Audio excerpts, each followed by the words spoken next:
That was Silence by Marshmello featuring Khalid here on 89.5 FM KCFV The Wave. Diverse music for your diverse mind. I'm your host, Jell, and welcome to GameBabble Live, your video game news and information show, which normally airs every Wednesday from 1 to 3 p.m. However, I have received word that the next show is the last show of the year because the campus will be, closed for Christmas break. So, and, we haven't really gotten things negotiated for if and when I'm doing things next year, but do not worry.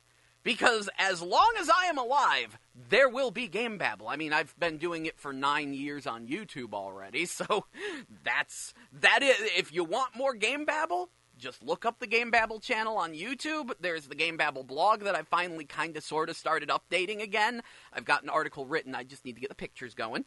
And yeah, so this show and then next show will be the last shows of the year, but you can always find more GameBabble on the YouTube channel. And I'm thinking, I'll let you know next week, I'm thinking I might just do the radio show on YouTube as, the GameBabble live-ish Christmas breakdown or something. I mean, it wouldn't be hard. I have a Yeti Blue microphone, so I can make it sound okay. Keep y'all updated on things that you're probably already updated on. But anyway, let's get on with today's show. We love to kick the show off with what games came out this week, what's coming out next week, what anime are in theaters, and then we take a break, and then we come back with video game news, and then some of the longer things. Speaking of anime, though, tomorrow, 7 p.m., Ronnie's, the Fate Stay Night movie.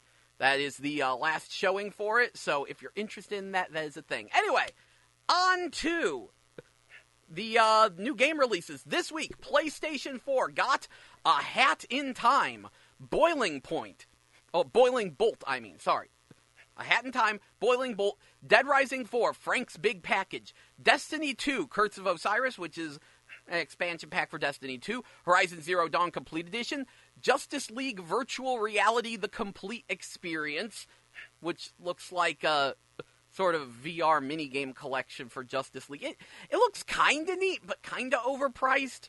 I kind of want to try it because of the Wonder Woman level, because I get to swing a sword in that one. But anyway, there's also Let Them Come, Mitch Berry Challenge, which I don't even know. Oh My God Heads, which I know even less. Raiden 5 Director's Cut, Rugby League Live 4 World Cup Edition, Snow Fortress, which is another VR game where you literally build a snow fort and throw snowballs in VR. Space Hulk Deathwing, Steep Road to the Olympics and Steep Winter Games Edition, The Surge, A Walk in the Park, which I believe must be an expansion pack for The Surge, which was sort of a Western-made attempt at a Dark Souls game with a sci-fi setting. I don't know, some people liked it. Also, The Walking Dead, the Telltale Series Collection.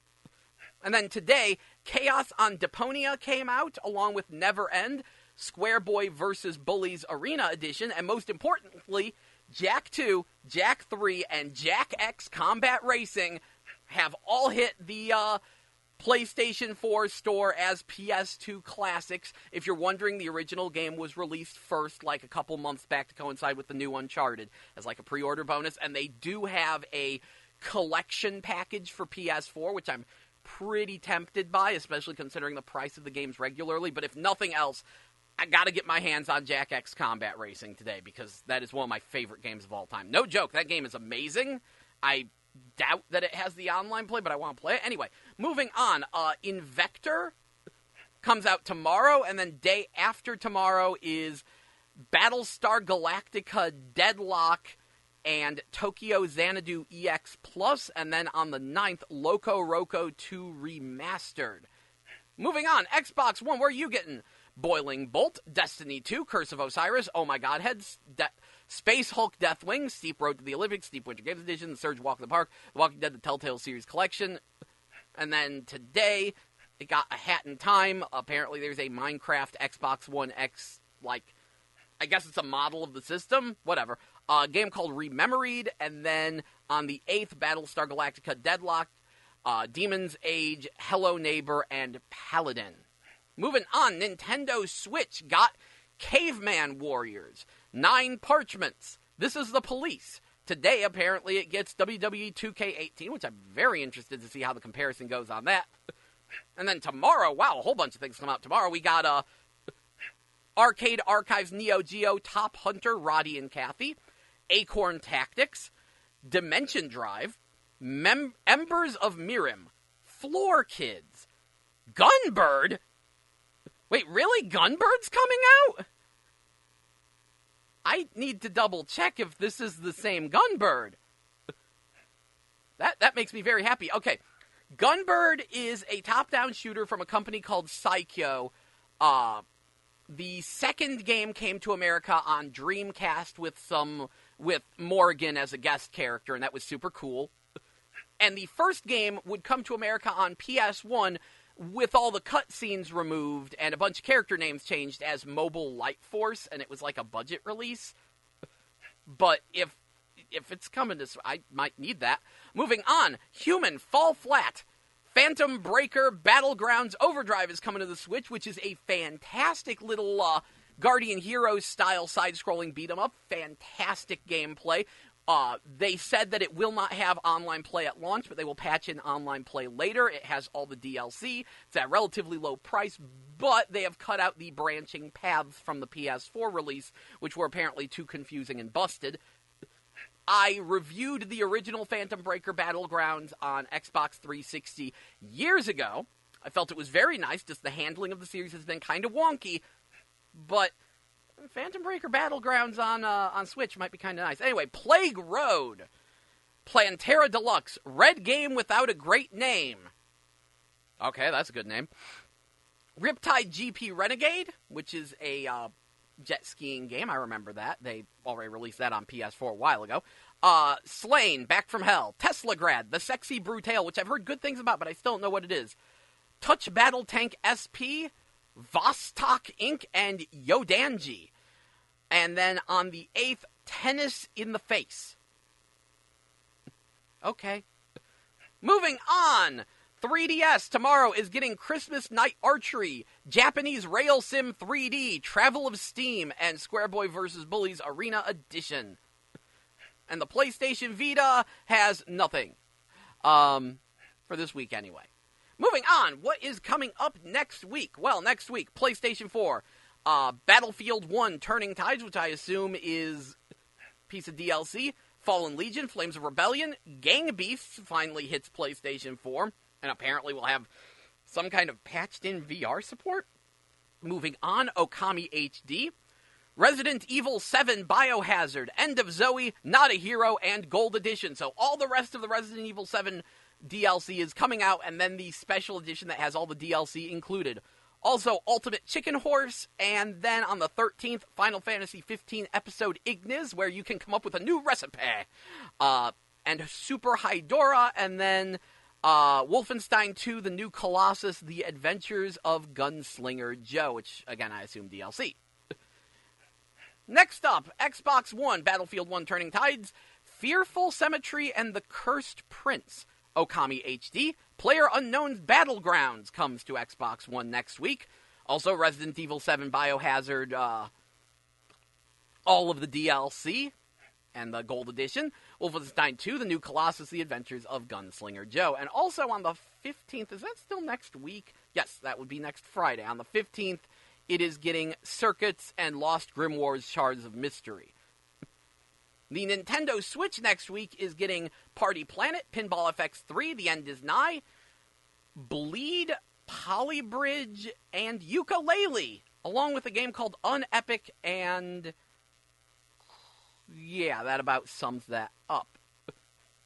3DS next week is getting 80s Overdrive and Block Drop Chaos, while the PlayStation Vita gets Super Hydora. And that wraps up our new games for this week and next week. As for anime in theaters, as I said, the Fate Stay Night movie will be at Ronnie's tomorrow, 7 p.m. I have no clue if it's subbed or dubbed, but yeah, it's called Fate Stay Night Heaven's Feel, and that is the only theater in Missouri playing it. I'm on the official website for the movie, and they're like, yeah, no, it's gonna be at Ronnie's, and that's it. So if you're interested, it's certainly there. And then January 18th, Mary and the Witch's Flower will hit theaters, which is the first movie from Studio Ponak. Studio Ponak is made up of a bunch of ex-Studio Ghibli people. They're like, we're going to go off, we're going to do our own Ghibli and try to keep the magic alive with or without Miyazaki. And so they're going to try that with Mary and the Witch's Flower, and that will be awesome and in theaters on January 18th. Anyway, that wraps up our video game, what games are, what came out this week, what comes out next week, and what anime are in theaters. I will now kick you back to the music with the song Minute by Nav and Metro Boomin featuring Offset and Pi? P.I.? I don't know. Anyway, I hope you enjoy the music here on 89.5 FM KCFV The Wave, diverse music for your diverse mind. And after the break, we will be back with more video game news and information here on GameBabble Live. Thank you so much for that. Was Minute by Nav and Metro Boomin featuring Offset and Pi here on 89.5 FM KCFV The Wave, diverse music for your diverse mind. I'm your host, Jell, and this is GameBabble Live, your video game news and information show, which airs normally every Wednesday from 1 to 3 p.m. However, I've been informed next Wednesday will be the last show of the year. We do not know exactly when I'll be back next year, if I'll be back next year, but I will always be there on YouTube and on WordPress. So if you want to look up GameBabble on the internet, you will certainly find me out there all the time. I will keep you updated on the YouTube channel, so tune into that. It's youtube.com/user/GameBabble show, so go ahead and look into that. Moving on, though, GameBabble is your source for all things Penguin Coon Wars, and I have some news for you that I literally found out just leaving the house. I can't even find anything on it on the internet right now, and I'm still trying to figure out what else is going on, but Penguin Coon Wars on Switch just got an update, and it looks like it is going to feature characters, guest characters from Herberke no Popun, which is an old Sunsoft game. Let's see, the Herberke series. Okay, Herberke no Popun was the puzzle game. Either way, Herberke characters are in Penguin Coon Wars. No one cares except me because it's Sunsoft. And I happen to be a big fan of Sunsoft. They kind of made Waku Waku 7, so I like their stuff. Seeing them doing something makes me very happy. And on that note, they actually have a PlayStation VR MOBA-style game in development, which, again, made me happy just because it was Sunsoft. Anyway, moving on from Sunsoft, let's get to the end Penguin Coon Wars. Let's get to the thing the actual normal people care about. Capcom did a big ol' Mega Man announcement stream thing, which surprised everyone because everyone thought Capcom had abandoned Mega Man. But Capcom's like, no, we're making Mega Man 11, and it's going to be 2.5D cel-shaded, which is similar to Mighty Number 9, except hopefully not crap. It looks very nice. People are very happy to see that Capcom isn't taking the easy route and just doing another retro 8-bit thing. And they say that Mega Man 11 will be out by the end of 2018. More than that, and it'll be really further into 2018. But by the end of 2018, we will have Mega Man 11. And also, Capcom says they are porting all Mega Man and Mega Man X games to the Switch. No word on Legends, but everything Mega Man and everything Mega Man X is getting Switch releases. So all the Mega Man you can handle will be on your Switch. Moving on. So, loot boxes. Yes, the disaster continues. I remember there was quite a bit of kerfluffles earlier, but the main things is that in the midst of all of this Star Wars Battlefront remove the microtransactions because you done screwed up nonsense, the beta of UFC 3 happened, and people have played it, and they're like, this is even worse than Battlefront. EA, what are you doing? Basically, UFC 3 is the most pay-to-win game in the history of pay-to-win games. All of your progress, all of your ability to make characters, literally everything is dictated by card unlocks that you will probably wind up paying real money for, because otherwise they're random drops that you have to wait a long while to get. And when I say everything, I mean everything. And worse yet, they have rarity values with different strengths. So if you unlock you can't even jab without these cards, right? But if you unlock a 5-star jab, congratulations, your jab, your regular punch does more damage than everyone else's. More than that, different, actual people have different, rarity strength values. So you could get a 1-star Ronda Rousey or a 5-star Ronda Rousey who will always win. It is as pay to win as it gets. And remember, this is a full-price boxed release. Yeah, people ain't happy. Now, apparently, EA has been getting away with loot boxes in their sports games for a while, but that ends now. Because now because before, people weren't really looking at the sports games. Now we're looking. That ends now, and this could be a big problem, especially when you have different government groups looking at possibly regulating EA's loot boxes. And as someone pointed out, loot boxes make up most of EA's sales now. Their actual games are selling worse than they used to, but they're making more money off of their scammy loot boxes. So if someone actually implements regulation that hurts loot boxes, if not outright makes them illegal, EA is going to have, most of their profits will just vanish instantly overnight, which I know we'd like to applaud, but generally speaking, it would be best if we didn't have governments trying to regulate our games. That can cause some real problems. But EA is not helping. EA is the most not helping thing ever. Really, maybe we should just get government regulation against EA in particular for being just awful. Meanwhile, Paladins, the game that I was actually super happy about because I really liked how they handled their loot boxes and microtransactions, and I thought the game was fun. Yeah, it's a blatant Overwatch knockoff, but it's a well-made Overwatch knockoff that was free-to-play, and I was talking about how free-to-play games actually do their microtransactions in a less scammy way than the actual pay-to-play games with microtransactions. Well, Paladin said, yeah, why are we less of a scam? And they have begun to implement a new card skill level system that turns the game into a pay-to-win mess and utterly ruins its tournament gameplay. Well, actually, I think there's limits, when you're actually playing tournament mode, but it's still a terrible idea and everyone's complaining. Right now, this feature is in beta, and everyone is complaining. And they will continue to complain, because they should complain.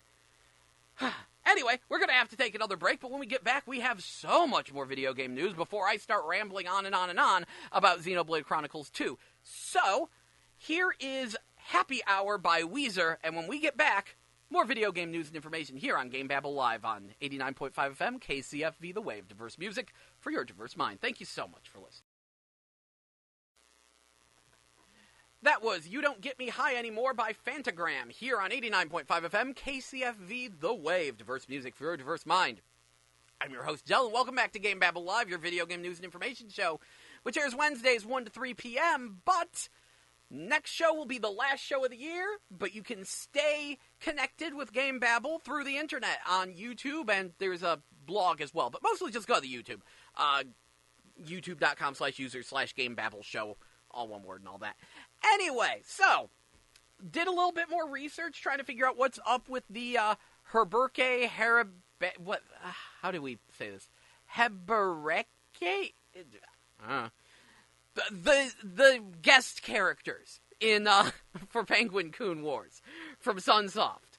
Apparently, the game was released in Europe and then later on the Virtual Console on Wii as Euphoria the Saga, or UFOria, get it? Because they're, aliens or something? I don't know, but that one has, some character redesigns, because of course it does. But, anyway, Hebereke characters, turns out they are indeed paid DLC, not too terribly expensive, and they do come with their own remixed music, which, let me tell you, I'm having to restrain myself from just going out there and buying it just to check out the new music, because the soundtrack in Penguin Coon Wars is awesome. But the good news is that relatively soon, Penguin Coon Wars should be coming to America as just Penguin Wars on the Nintendo Switch, and netcode's not great, but other than that, I have greatly enjoyed the game. Moving on, though, before the break, I told you that UFC 3 was horrifically pay-to-win and that EA needs to, EA has problems, and they need an intervention, and Paladins is also adding in awful pay-to-win loot boxes that are pissing people off, and, it will be interesting to see how they handle those, because no one likes them.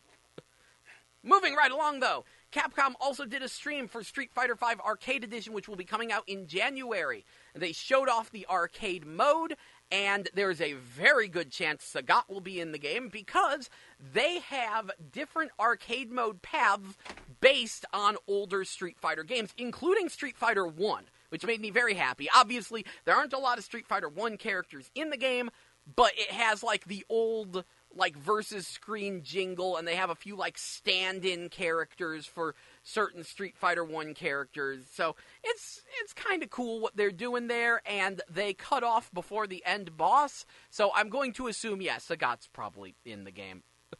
Also, speaking of Street Fighter V, Red Bull is doing a collaboration with Street Fighter V. Their new ad campaign is Hadoken in a Can.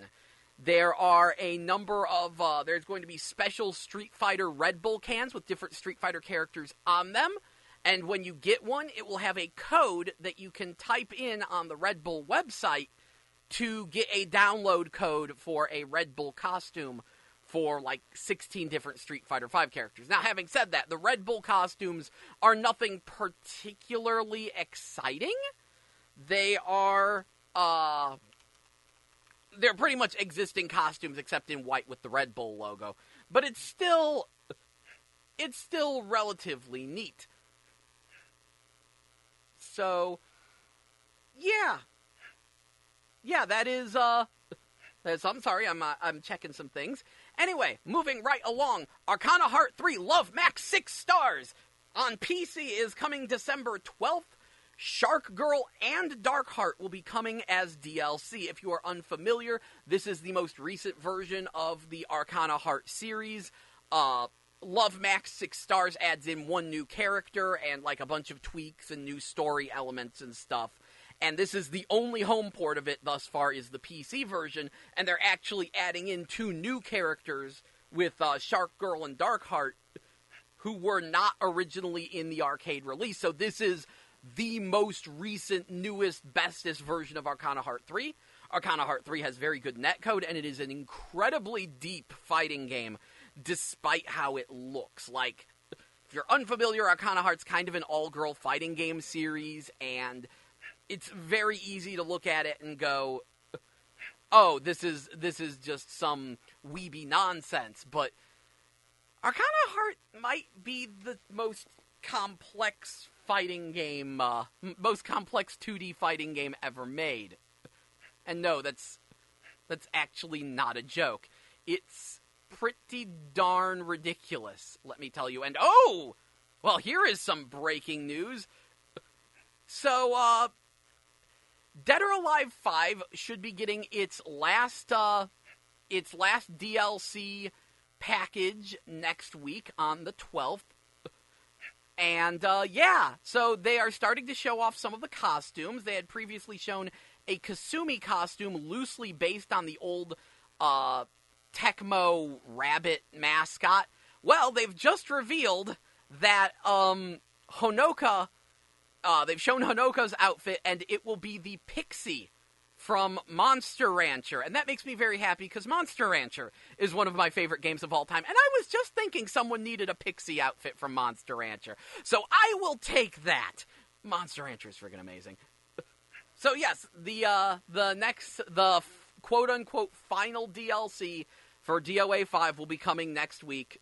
It's had a good run. 5 years of DLC, hundreds of costumes. You did good supporting that one, Team Ninja, and they're still supporting it. They're advertising the Battle Royale Grand Finals December 15th to the 17th. They are still promoting tournaments. So good times, but Team Ninja's kind of got their hands full because end of January, they've got Final Fantasy Dissidia NT for the PS4 coming out, and they're going to have to support that. They're just finishing up Neo. they've got their hands kind of full. Speaking of fighting games, though, if we may continue with this, Blair Dame is confirmed for Fighting EX Layer. If you are unfamiliar, the makers of the Street Fighter EX games have said, hey, how about we make Street Fighter EX, but minus the Street Fighter characters? So that way it's all our original stuff. We don't need approval from Capcom. Let's just do that. They've decided on a name. They were calling it the Arika Mystery Game for a while. And now it has a name. It's Fighting EX Layer. And Blair Dame is confirmed. Blair Dame was a fan-favorite character. She was a rich girl who was, for some reason, into wrestling. And she was only in the first Street Fighter EX along with Alan Snyder, and then she showed up in Arika's own original game, Fighting Layer, and then she stopped showing up in Street Fighter EX, and people were kind of sad about that. Well, now they are back for Fighting EX Layer, both Alan Snyder and Blair Dame. She has had a character redesign, but it is very clearly her. It's a more detailed outfit, and that's all very cool. I have a friend, actually, who is a huge fan of Blair Dame, and constantly is like, oh, if it doesn't have Blair Dame in it, I don't care. Well, now he needs to care. Moving on, Secret of Mana, as you know, is getting remade on PC and PS4 and Vita in 3D. People are angry there's no Switch version, I can't blame them. But the PS4 release is getting a limited physical release. Apparently it's like GameStop exclusive. There will be very limited copies. So be prepared for that. Speaking of PlayStation 4, Valkyria Chronicles 4 has been announced, and that is making people very happy. Why? Well, Valkyria Chronicles is a really nice strategy game on the PS3. People really liked it, but then the series moved to PSP for some reason for Valkyria Chronicles 2 and 3, and I think 2 got a US release, but no one buys PSP games, and then 3 didn't get a US release. Series comes back to America with Valkyria Revolution, but that's sort of a Dynasty Warriors style action spin-off, and people have been like, can we get another strategy game? Because they were really good. Well, now we have Valkyria Chronicles 4 announced and coming. US release is pretty much guaranteed, so good times there. Moving on, My Hero Academia One's Justice is coming. The name is trademarked in Europe. It is some kind of My Hero Academia fighting game. We know, Bandai Namco's publishing it. Don't know who the developers are. And, yeah, I'm very excited about that. It's, of course, getting a U.S. release. That show has been very successful, and I greatly enjoy it. It will be nice playing an anime licensed game based on an anime that I actually follow and love. So that'll be cool. That is coming. Also, Five Nights at Freddy's Pizzeria Simulator is out, and it's free, and it features animation by our very own Neko, our animation teacher here at Flow Valley, and my sister. So, yes, and the reason I haven't announced this before, she's good at NDAs. She hasn't really said anything about this. She's like, I'm working on a game, can't say anything else. Turns out, yes, Five Nights at Freddy's Pizzeria Simulator. She had previously done the little TV animations in Five Nights at Freddy's sister location with the vampire soap opera thing, and apparently she was very good to work with, and so now she's done animations for Pizzeria Simulator, which is free, and that makes a certain kind of sense. I've been thinking about it, and it's like, oh yeah, since Five Nights at Freddy's has all this merchandising and supposedly even a movie coming out, Scott Cawthorn, doesn't really need to charge for the games anymore. As long as they're, inspiring people to make more Five Nights at Freddy's merch that he gets, some kind of royalties from, what's the point in selling the games at the prices he usually sells them at? Because the Five Nights at Freddy games have always been really low price, and this one's just free. And the concept is great. The YouTube video, of course, doesn't really tell you anything. But yes, it is actually where you get to build your own Freddy Fazbear Pizzeria, and then, you have to try not to get killed by your own animatronics. This time, it's all your own fault.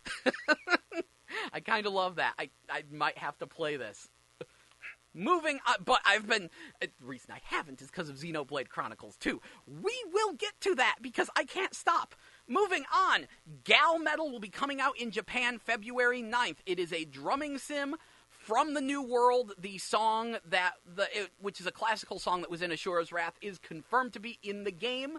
It looks like it's a very freestyle drumming simulator using the Joy-Cons. Why do we care about GameBabble? Easy, because it is made by none other than Tak Fuji, the guy who once said that 99 Nights 2 is not an ordinary hack-and-slash title. It is an extreme hack-and-slash title. Yeah, that guy left Konami, working on GameBabble, which will be a downloadable little Switch music game where a bunch of Japanese schoolgirls play metal versions of classical music to fight off aliens. Yeah, I'm in. More than that, From Software, they did an Armored Core anniversary event and said the Armored Core series is not over. They are working on a new one. They have nothing to show yet, but Armored Core will continue, which is good because I'm the weirdo that loves From Software and doesn't like the Souls series. I love their work. They're severely underrated for their not Souls stuff. Go play Ninja Blade. As long as you don't mind QTEs. Ninja Blade is a literal celebration of the QTE, but other than that, great action game. Armored Core series is amazing. Good stuff. Anyway, moving on from that, oh, jeez, I'm gonna need Japanese money. Gungrave VR comes out December 14th in Japan. That is next Thursday.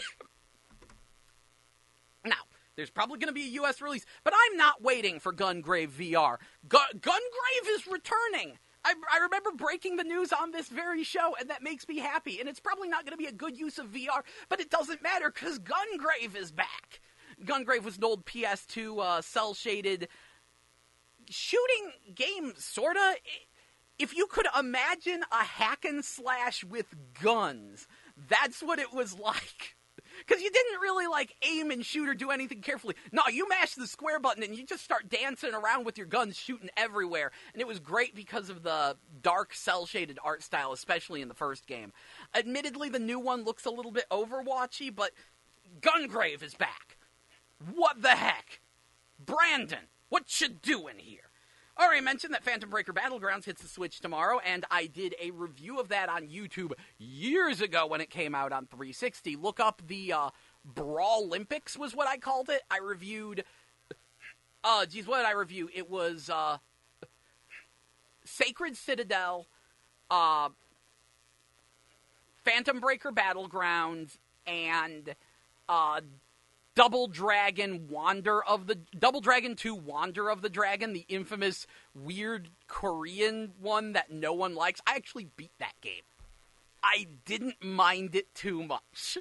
It had problems, though. But if you want a new beat-em-up, hey, Knights of Valor got a U.S. release. Knights of Valor is a long-running Taiwanese beat-em-up series from IGS, the makers of Martial Masters. IGS is kind of like the big video game company of Taiwan, and they made a free-to-play online version of Knights of Valor. I had been playing it on my Hong Kong account for a while, and now it has an official U.S. release. Obviously, it's like, oh, hey, either grind for Goshiki Stones or pay money to get more characters to play as. It's pretty neat. I recommend giving it a chance. It's a little slow, a little stiff, but it also has some deeper elements once you start leveling up your characters. It's pretty nice. Also, Skyrim VR has added smooth turning. Yay! So that's good. We will talk more about VR in a bit later in the show, because that about sums up all the major video game news that I've written down and have been covering.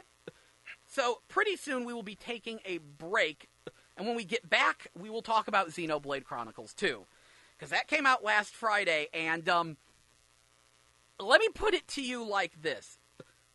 I wasn't really that big a fan of Xenoblade Chronicles 1. I kind of liked X because I got a custom character, but I didn't really care that much. Xenoblade Chronicles 2, I am 35 hours into the game, and it has been all I have been doing since Friday. I picked it and Doom VFR up on the same day. I only got around to playing Doom VFR about 45 minutes before the show started. because I was like, I know people are going to want to know what the deal is with Doom VFR, and I haven't gotten around to playing it because I can't stop playing Xenoblade Chronicles 2. It's so good! Ah! So, we will discuss Xenoblade Chronicles 2, the idiotic controversy surrounding it, and just how hooked on it I am. And then, if there's time, we'll talk about VR games. But, you know what? There probably won't be time. That's the funny thing. There's so much to say about Xenoblade Chronicles 2. I am absolutely loving it. Some people don't. Some people do consider it kind of a downgrade compared to some of the other Xenoblade games, compared to X. That's actually been a really interesting thing. Because I thought there was a general consensus. There's no general consensus. Someone on Game FAQs was like, okay, how do you rank the Xenoblade games? 1, X, and 2. And everyone was giving different answers. It was pretty even. No one could agree. Some people love 2 more than the entire rest of the series, like myself. Some people like 1 more. Some people like X more. And that, you know what? I think that's, relatively speaking, a good sign. Because it means that each game is different and is excelling in different areas, but it also means it kind of has that Tales of series problem, you know, where everyone likes the games for different reasons, and so certain people are more disappointed by newer releases. Like, Xenoblade Chronicles 2 is more story-focused, but a lot of people like the story in the first game a lot more and felt that it worked out way better, and the first game certainly had better voice acting. Some people are more exploration-focused, and in terms of exploration and freedom, X was definitely your go-to game. Xenoblade Chronicles X was the best for exploration and just freedom, but was easily the weakest in terms of story. 2? I'm going to say its strength is the battle system. I'm someone who really cares about the battle systems. I always felt the fact that it had, like, auto-attacking and you only controlled one character made the previous Xenoblade games kind of feel like a lesser version of Final Fantasy XII. So I was like, you can just play Final Fantasy XII. But Xenoblade Chronicles 2, you gotta give it a minute to pick up steam. They added in some timing-based elements to the combat that actually make the combat way faster, more engaging, more fun. Some people have complained the combat is overcomplicated and confusing, which in some elements it is. But the resulting game is very enjoyable, and I am having an absolute blast with this game. But we will talk all about controversial character designs, resolution controversies, and what it is that's making this battle system so good after the break. Until then, here's There For You by Martin Garrix featuring Troye Sivan here on 89.5 FM KCFV The Wave. Diverse music for your diverse mind. And stay tuned for more GameBabble Live after the break. Thank you so much for listening.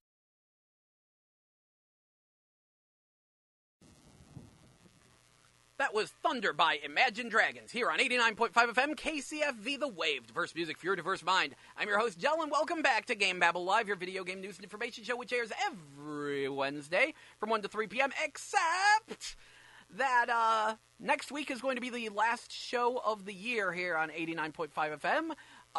Don't know when I will be back, but GameBabble will always be going on somewhere on the internet. Just look it up. You'll find me on YouTube, and that's where I'll probably keep you the most updated.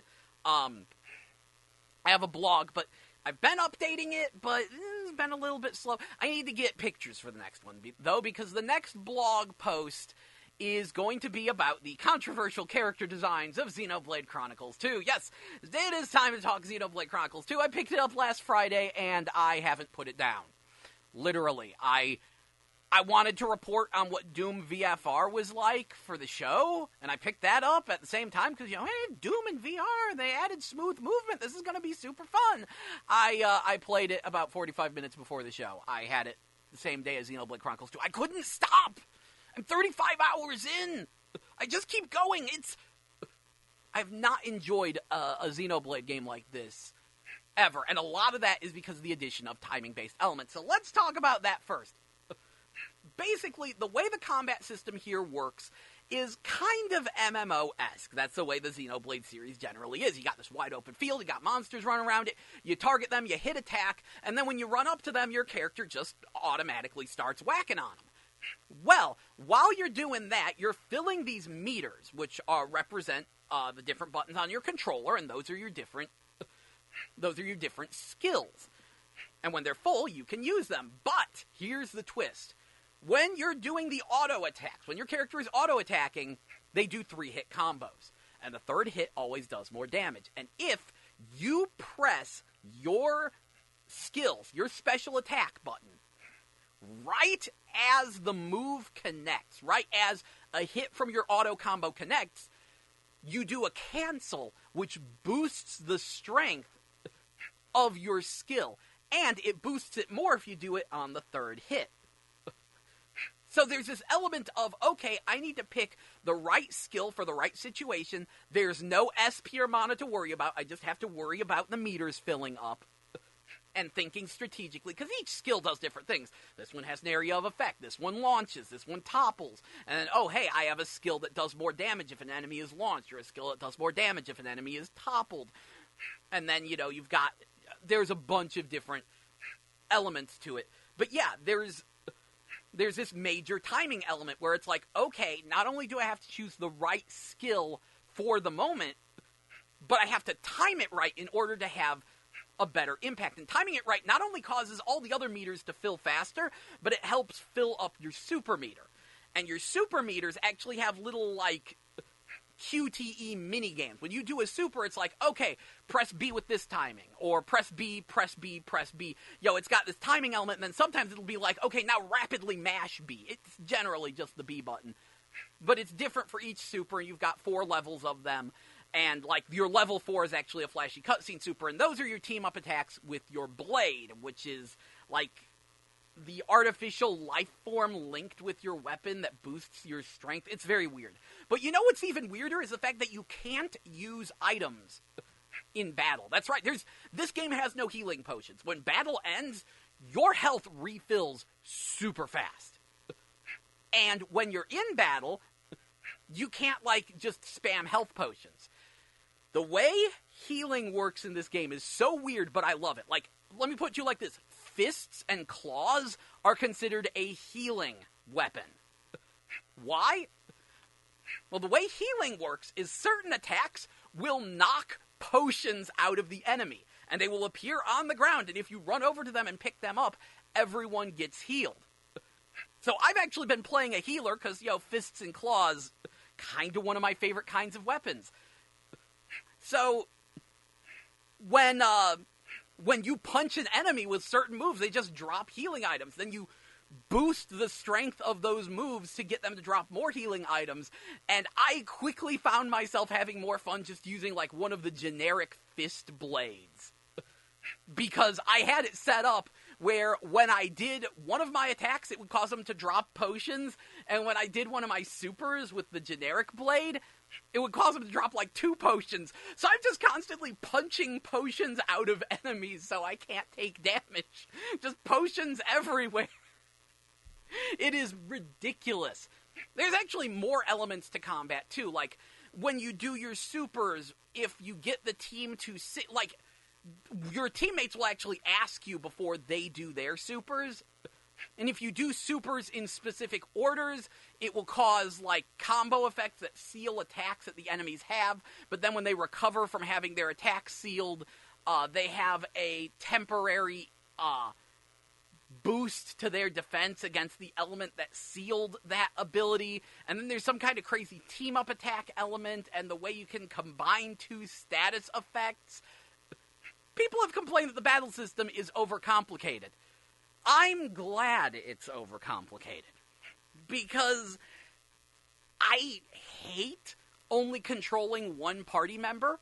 I hate auto attack, especially when I'm only controlling one party member. So this has been a beef that I've had with the series. I'm I don't feel like I'm doing enough. I feel like combat is a lot of waiting around. Not in Xenoblade Chronicles 2. There is so much stuff to pay attention to, so much going on, coupled with a timing element that I'm I am enjoying this combat. And the good news is you barely get punished when you get killed, which is very good because, things go bad. You never know when you will be in a fight with some enemies, and all of a sudden just a boss monster rolls up and is like, hi, you're done. And then you get one-shotted. Like, I will say things can go very awry in that game. Like, one thing, this happened to me 3 times in a row. I tried to use this one salvage point, and that's a thing you can do. You go off this salvage point and you get a bunch of random items. So I pull up a bunch of random items. There's a treasure chest, but I also pull up some crab monsters. So I can't open the treasure chest until I take out the crab monsters. Okay, fine. Fighting the crab monsters. Oh, geez, a bunch of turkeys with spears are suddenly attacking me. Fine, now I have to beat them before I can open this treasure chest. And then a boss monster rolls in and wipes me out, and I never get to open my treasure chest. Don't even know what was in it. That's one of the problems with the game. That and flying enemies love to float over cliffs, so that way when you defeat them, all of their items drop into the abyss and you can never get them. Thanks, flying enemies. Game is not perfect. But it is time to talk about what has been controversial, which has been the design of Pyra along with Dahlia. You see, miracle of miracles, Nintendo actually didn't censor this game. Possibly because there would be too much work to do. And I'm very happy about this. Like, the closest they come to censoring in Xenoblade Chronicles 2 is there is a ridiculous number of name changes. Almost every single name in the game except Rex and Nia is changed for some reason. Like, the main Blade girl, Homura, is changed to Pyra. But there's a reason behind that. There's a logic to it. Homura means fire. Pyra is like a fire name, so I want you to know that. The character Hana was changed to Poppy. Hana means flower in Japanese. Poppy is a type of flower, even though she's wearing a lily, but whatever. I get it. I get it. But then, like, the name changes, like, they're so all-encompassing. I don't know why they changed Suki's name to Dahlia, but I have half of an idea. It might be because the Blades all speak with an American accent. But anyway, they've changed, like, a bunch of names. And in all of these name changes, it can be argued that they've removed the Christian symbolism from the game. If you're unfamiliar, the Xeno series, Xenogears, Xenosaga, and indeed Xenoblade, all have various degrees of Christian symbolism, which can get very awkward. I would recommend, if you don't mind spoilers, looking up what the deal is with Cosmos from Xenosaga. Yeah, that's a weird story. That is a weird story for Xenosaga. It makes everything very, very awkward. But Xenoblade Chronicles 2, it was very minor stuff, and it's arguable. Like, there are people arguing, is it really censorship or not? 'Cause, like, at the beginning, they just say, mankind lived with the divine architect in a paradise known as Elysium, but then something happened and they all got kicked out of Elysium. You don't need to be told that the divine architect is God and Elysium is Eden. And this is where things get, like, people argue about this, because it's like, well, did they say Eden in Japanese, or did they use a generic word for a heavenly paradise? And, like, someone did come up and say, no, that's not Eden, that's just paradise. But either way, it's Elysium in the US one. But that kind of is in line with the 9 billion other name changes. The most interesting one was the continents. Okay, in Xenoblade Chronicles, every continent is actually a living creature. They're living on the backs of titans. And each titan is, in the Japanese one, they all have the Latin names for the 7 deadly sins. In the US one, they actually changed it so that way their names are the 7 deadly sins in a bunch of different languages. And it's like, okay, that one almost slipped under the radar, but now I get what you're going there. I get what you're going for with that one. But it is weird that they have all these name changes, but aside from a bunch of name changes, the plot is the same. It is a pretty good translation. I've heard some people say, oh, the subtitles don't match the Japanese script. It's like, no, they do. Like, it is very, very minor tweaks to the script. I would say the game is pretty much uncensored, just with a bunch of weird name changes. But because of this, a lot of people have been complaining about certain character designs, like the main Blade girl, Pyra, and then, of course, Dahlia, which is an even dumber argument. But Pyra is one of the central characters of the game, and she is anime proportioned, and I will give them one thing. Most of the time you see Pyra and you go, oh, that's just an anime character, and then you get, like, a close-up, and completely on accident, she looks a bit ridiculous. Her chest can take up like half the screen, and it's very awkward because it's accidental. Now, I know that these are cutscenes and nothing is accidental in them except just the way the character design and the camera angle for the cutscene go together causes this to happen. Because it's not played, like, in that way. It's not played for sexiness. The camera is not, like, lingering on her in lewd ways. They're just like, okay, well, we want a shot that's pretty zoomed in on the face here, and then her chest happens to be in view, and it makes everyone go, whoa. But what makes it awkward is that it's a completely serious scene played entirely straight, and that's throwing a lot of people off and causing a lot of people to throw hissy fits about the character design.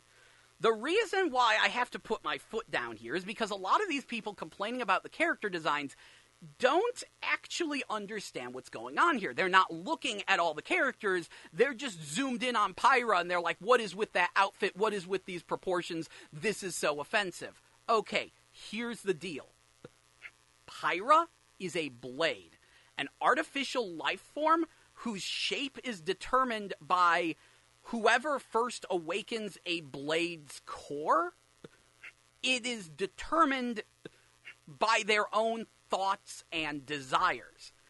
All of the blades are the ones that have ridiculous character designs. And this was actually intentional, because all of the rare blades are actually guest designed, each one by a completely different artist. And the way they did it, they pretty much just said, okay, design a character to go with a pair of electric knuckles. And usually they wound up coming back with, like, sexy ladies. Like, this was completely unintentional. They never said make tons of sexy ladies. They just went to artists and said, okay, well, what would you dream up for a character for this weapon? And most of them wound up being sexy, scantily clad ladies. It's just what happens. And yes, they did come up to female artists about this as well. It is quite well documented that the most controversial of all these blades, Dahlia, who is an ice bunny person, was actually designed by a woman named Risa Ibata, who does the character designs for Macross Frontier and Macross Delta. She also designed the little girl riding on the polar bear. She did 2 character designs for the game. But yes, the character of Dahlia was designed by her, and that character is so comically controversial. Extra comical, because that might maybe be the reason why I bought the game. I like bunnies. So I'm just amazed at how unhinged people are getting about this. But what they're completely overlooking is that this only, O-N-L-Y, applies to blades. All of the naturally born women in the game have reasonable proportions and are completely clothed. All of them. Like, reasonable outfits, look normal, honestly pretty cool. Look up the character of Nia, who is the girl you can actually play as. Look up the character of Morag, who is one of the other central female characters of the game. They look normal because they're normal people. The blades look ridiculous because they're crazy fantasy people. That's how, that's the way Xenoblade works. All of the blades are out of place and over the top and designed by different artists and quote-unquote don't fit with the setting because they don't need to. That is literally the point. Now, that doesn't change the fact that, yes, most of them are sexy girls, but that's what happened. And it is kind of funny to me that so few people, actually understand this, that they're complaining about inhuman proportions and the character's not fitting, and it's like, no, that's the point. To further emphasize this, let's talk about the dub. Now, there is a Japanese voice option. It is a free download. You can switch at any time, which is good because I think I'm going to play most of the game in English but switch to Japanese for the cutscenes. But the dub, the translation appears to have been handled by Nintendo of Europe, sort of keeping up the tradition with Xenoblade Chronicles 1, because that game wasn't supposed to come to America and it was translated entirely in Europe. They decided to keep up the tradition. Everyone in Xenoblade Chronicles 2, all of the naturally born people anyway, have various British accents. Many of them Welsh, a couple Scottish accents actually. But everyone has a thick British accent, which certainly is confusing. You don't expect a cat girl with a Welsh accent, but it happened. The Blades all have American accents. All of the Blades do. You can actually tell who's a Blade because of that. Because there's like a few secret Blades in the game. Yeah, no, all American accents. If they're speaking with an American accent, they're a Blade. And that actually winds up being a thing, and further goes into the character of Dahlia. Because Dahlia has a southern accent. Everyone else has a British accent, and then here comes a bunny girl that speaks like a southern belle. Entirely intentional. It ties in, I don't want to spoil it, but it actually ties in with her special character quest that she is supposed to have a particularly unusual sounding voice. So, like, they did think very hard about these choices. And furthermore, if you look at Dahlia and you go, I hate this character, this design is awful, guess what? She is a rare drop, you do not have to use her, and when you get her, you can kick her off of your team. You can kick her out of the game. There is a button for that. So, get over it. Just get over it. Either way, that is... Oh, you got the people complaining. Personally, I would like to thank Nintendo for not censoring this game. Because the Nintendo Switch may well be Nintendo's biggest coup on the video game industry in a long, long time. Like, there are a lot of people who are anti-console, 100% PC gamer, not gonna touch a console, consoles are stupid, who are really warming up to the Nintendo Switch, where the idea of switching between console and portable mode is really appealing. This is the strongest chance Nintendo has had since the N64 to actually recapture the core gamer demographic. They don't need to maintain the family-friendly image. Now, they should for their first-party... Xenoblade's kind of a first-party game. Obviously I'm not saying let's make a dark and gritty Mario, let's make a dark and gritty Star Fox. No, that's stupid. Yes, dark and gritty Star Fox is stupid. Go play Star Fox Assault, realize that you don't need to be dark and gritty to tell a dark and gritty storyline. You realize that one worked out. Star Fox Assault actually had a really good, surprisingly dark story without going all grimdark with it, okay? You can do it and keep a game E-rated. But Nintendo needs to shed their uptight image. We are living in a post-ESRB age. If a game has content that people could find offensive, you can mark it on the back of the box and give it a little tag there that says, this should only be played by people ages 13 and up. This should only be played by people ages 18 and up. And so on. We're living in a post-ESRB age. You don't need to protect us from the games. And that was one of the big problems with the Wii U, was that Nintendo kept altering and censoring games, and people like myself got very angry. Especially with Fire Emblem Fates, which I was very angry how many people tried to pass that off as a non-traversy. Okay, fine. Removing the face-touching minigame was nothing. Removing the bikini outfits, okay, that's pretty much nothing. But when they started radically altering characters' personalities and the script in a game that is all about character relationships, yeah, no, congratulations, you've ruined Fire Emblem Fates. I'm never playing a Fire Emblem game again until I get confirmation that you can do it without censoring and altering the game drastically, because apparently Nintendo's done that for every Fire Emblem game. So, I am very glad that Xenoblade Chronicles 2, for the most part, is, it's pretty much uncensored. They just changed a bunch of names around for some reason. Nintendo needs to keep that up, because if they have this uptight attitude, people will avoid releasing games on their system. People will be afraid of releasing games on their system. People will be afraid of buying games on their system because they're like, will I get an inferior version because the Nintendo release will be censored? This is a thing a lot of people are very, very touchy about and really, really paying attention to with the Nintendo Switch. Nintendo needs to shed that image. And this is where, of course, someone's going to go, but Nintendo specifically ordered Bayonetta 2. I know, it doesn't make any sense. But this is an image Nintendo needs to shed and keep off. They need to be very open with games and let creators make what they want to make. And it will turn out better in the long run for the Switch, because newsflash, that's how literally every other console, and especially the PC, are right now. No one has to worry about their games getting censored on PS4 or Xbox One or Steam, for the most part. They don't have to worry about that. They can release whatever they want to. Like, egad, if you knew about some of the stuff in the Senran Kagura series. That stuff is ridiculous. But, which, ironically, that series started on 3DS. So, Nintendo needs to keep that image off. They need to be as open to new games as all the other platforms, or they're going to fail. They can't keep this up. They need to shed that image. And I think Xenoblade Chronicles 2 is a good first step, and I think all the people whinging about it can shut up, because you don't even know what's going on in the game. And I could go on for longer about that, but I will save that for the article on the GameBabble blog when I get that up, hopefully tonight or tomorrow.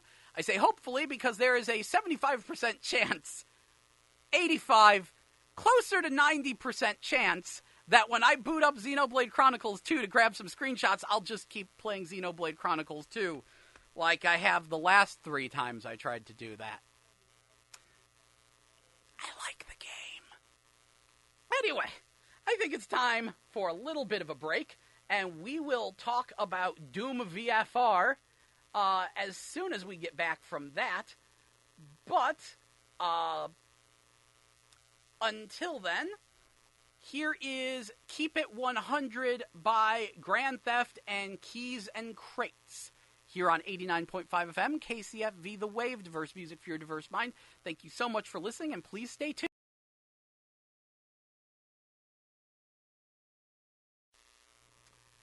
That was Bit Back by Birdman X Young Thug. Here on 89.5 FM, KCFV The Wave, diverse music for your diverse mind. I'm your host, Jell, and welcome back to GameBabble Live, your video game news and information show, which airs every Wednesday from 1 to 3 p.m., except next week will be the last show of the year here on 89.5 FM, KCFV The Wave.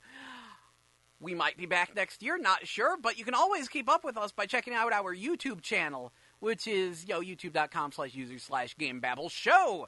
So, or just, do a Google search for GameBabble. You'll find something GameBabble related. Anyway, so during the break, I was looking things up, and it turns out Xenoblade Chronicles 2 is the best-selling, it has the best first week sales of any Xenoblade Chronicles game. It came in below Pokemon Ultra Sun and Ultra Moon in the sales charts in Japan, but it has had a strong first week of sales in Japan. Also, I just remembered the other controversy about Xenoblade Chronicles 2, the resolution. A lot of people have been looking at Xenoblade Chronicles 2, and they're like, how well does it run? How does it look? The game, with the exception of kind of a weird glitch, maintains a solid 720p 30 FPS in docked mode. Relatively solid. There's a few dips here and there, a little bit of slowdown. Most of that seems to be caused by a memory leak glitch that might get patched. But generally speaking, 720p 30 FPS, which people are like, that's unacceptable. Except, are you seeing this game? Because the environments are kind of freaking huge and gorgeous, so yeah, it's going to run like that. But where things get really weird is when you play it in portable mode. See, the difference between docked mode and portable mode with the Nintendo Switch is the same as the difference between a laptop that's plugged in and a laptop that's unplugged. Laptops run better when they're plugged in. It's the same hardware, but they just can't get the same amount of power out of that same hardware when they're pulling power from a battery. The Switch is the same way.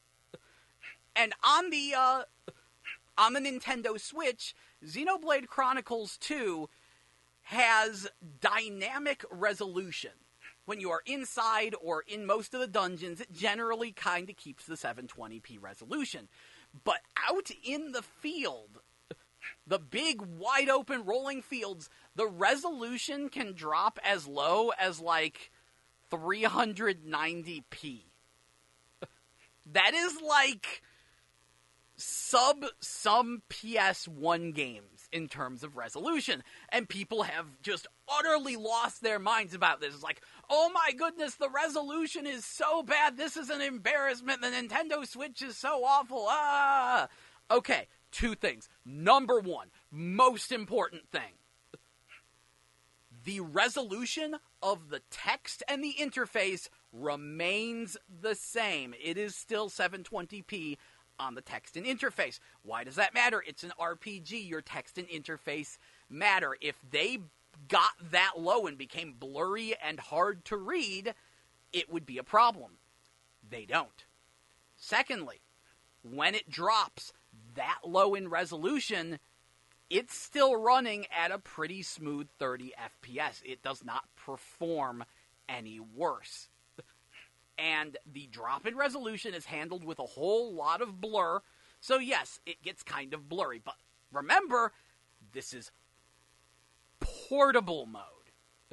This is when you are on the go, when you have the system in your hands on a tiny little screen. Actually, the Switch's screen is pretty nice, but it's still a small screen. And honestly, I've played a good chunk of Xenoblade Chronicles 2 portably, and I think it's fine.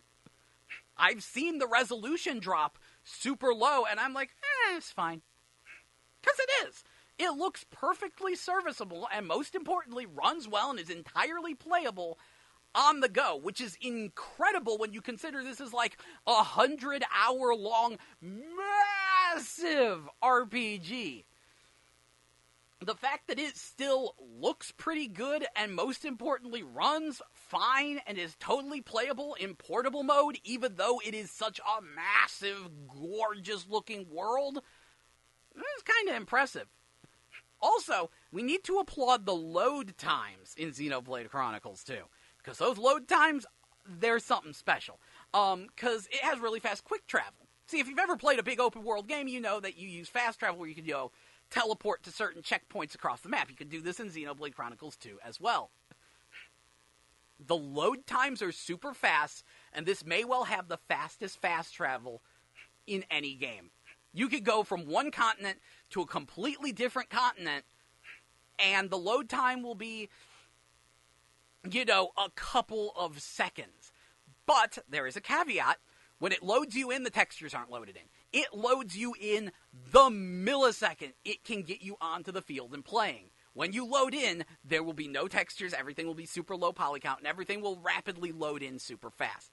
This was a very interesting design decision, and I've heard it applauded. Because yes, it means that the game looks bad for a couple seconds, but it means that it gets the player onto the field and in control faster. Now, the time it takes to load in the rest of the environment depends on how you're playing the game, the environment, numerous factors. Because you could be loading off a card, you could be loading off the cartridge, you could be loading off the internal system memory, or you could be loading off an SD card, coupled with numerous other factors. I have personally done fast travel, and it usually doesn't take more than, 5 seconds for all the textures to load in. I have seen some people fast travel, and it takes 2 seconds for all the textures to load in. I've also seen videos of people fast traveling and going a full 30 seconds without a single texture loading in. It is very dependent, and this is probably why they let you control the characters as soon as they can, because they don't know what factors will affect how things load in, and it could cause, like, some really, really long, weird load times if they were like, we're not going to let you play until all the textures are loaded in. Speaking personally, I'm kind of a fan of this approach. So, how about those about 45 minutes of Doom VFR I played?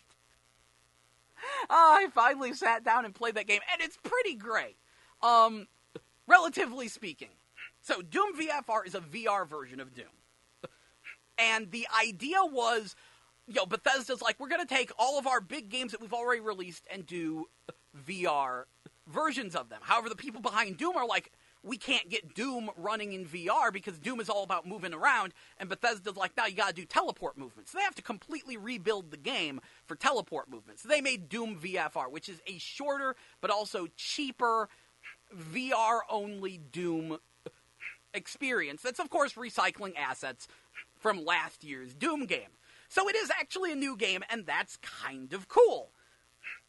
But the problem was, it was all teleport movement, and when people played it, every time they were really disappointed by the teleport movement, and that had always been the story.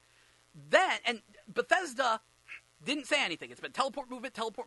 They put in PlayStation Aim controller support, which the PlayStation Aim controller is a VR controller shaped kind of like a machine gun with analog sticks and buttons and everything on it. Sony got them to put in support for that, but all the previews were like, it's still teleport movement, it's still awful. And even after the review copies had gone out, like, IGN was showing off, you can play retro Doom levels, but they were still doing teleport movement. And that was very strange. It was like, okay, so the game is all teleport movement. Then someone got their hands on an early copy and found out if you're using a DualShock 4 or the PlayStation Aim, you can turn on smooth movement. I even found smooth turning in the game. So you can play the game like classic Doom if you have a PlayStation Aim controller. And I tried it out today, and it's a good thing I don't get motion sick because you move at Doom speeds. You move very, very fast. It is very much Doom in VR, and I'm like, this game is suddenly incredible, except that the people who made it clearly don't understand VR at all. Okay, when playing with the PlayStation Aim controller, when the game starts up, you have two arms coming out of your neck. You just have two arms attached to where you're looking, sticking out in front of you, doing nothing. You can open and close them, but you just have two arms basically coming out of your neck. What? Then they finally give you full PlayStation Aim control, and great, now you have full one-to-one control over your right hand. You still have a left hand sticking out of your neck for the entire game, mostly for the purpose of throwing grenades. The solution to this is the most blatantly obvious and stupid thing ever. Turn it off! Just make the hand invisible. When you throw a grenade, you should just see like a grenade next to your head. It'll be fine. But no, instead we have an arm coming out of your neck.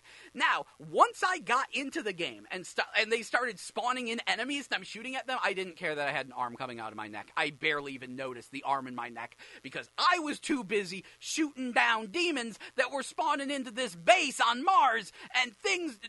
Oh, egad! It got super, super fun. And then, like, I killed them all and it got to a slow point and I'm like, why is there an arm sticking out of my neck?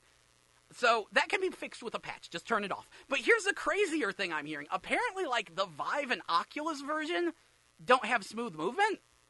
So, that's weird. And then I was like, okay, well, the game was completely redesigned for teleport movement. Let's try it with the PlayStation Move. Okay, no smooth movement with the PlayStation Move. And PlayStation Move gives me one-to-one control over each hand. The gunplay feels super nice, except... these idiots don't know how to make a VR game. Okay.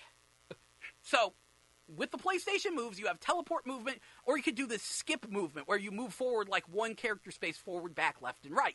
Except the button layout for the skip movement is utterly useless. Even straight, like, it's clear they did... Before even that, menu navigation is busted. They're not applying the standard PlayStation Move rules for menu navigation. Normally, the way menu navigation works is you hold down the trigger button and swing the controller, and then you press the top move button to select things. Not how it works in Doom. In Doom, you use the right trigger button to select, the left trigger button to cancel, and you press X to scroll through the menu, which is perfectly fine, except that goes so far against the rule structure set up by the PlayStation Move that it's really awkward, because the right trigger is supposed to be what you hold down and swing in order to select different menu options, but instead that's your OK button. That would be like if you were on a menu and you press down to select the next option, and instead down chose the menu item. It's really dumb. So they don't even apply that. The button layout for skip movement is useless, and there is no turn button in PlayStation Move Play. You can turn around 180 degrees. You can flip completely backwards or completely forwards. You can't turn left or right. Not that I've found. And I'm just sitting here why can't I do this? Because obviously they're expecting, you'll teleport around and then you'll move your body in real life, except the PlayStation VR only has one camera. It works best when you're facing straight forward and works worst when you're turned completely around. And when you're in VR, you can't really tell your positioning. So by doing this, by trying to play the game this way, you will get off center. It's a complete mess. I'm like, and what makes it even worse is that there is free, full movement in Skyrim VR, which is also from Bethesda. And they just patched in smooth turning to it, and it's phenomenal. Raw Data also did the same thing. It's phenomenal. And here I am sitting here like, Bethesda, you should play a Bethesda game. The Doom team needs to play Skyrim VR, see how the smooth movement in that worked, and apply that to Doom VFR, and we will be so good, because I would actually rather play that with two moves. When you play with two moves, when you throw your grenades, it actually depends on the arc your arm makes and stuff. But until then, turn off the neck hand, you idiots!